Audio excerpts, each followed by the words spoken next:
नरेंद्र मोदी उद्या तिसऱ्यांदा पंतप्रधान पदाची शपथ घेणार आहेत। देशभरातल्या 1549 आमदारांना निमंत्रण देण्यात आलेलं आहे। ओएसिस फर्टिलिटीच्या तज्ञांनी IVF उपचार पद्धतीद्वारे 1 लाखांहून अधिक जोडप्यांना मातृत्व प्राप्तीचा आनंद दिला आहे।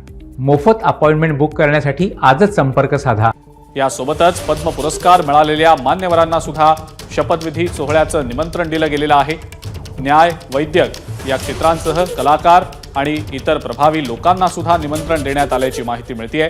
तर विविध धर्माच्या 50 धर्मगुरूंना देखील शपथविधी सोहळ्याचं निमंत्रण देण्यात आलेलं आहे। मन की बात मध्ये उल्लेखलेल्या काही अफलातून लोकांचा सुद्धा निमंत्रितांमध्ये समावेश आहे। तसंच वंदे भारतच्या 10 लोको पायलट्सना सुद्धा निमंत्रण देण्यात आलेलं आहे।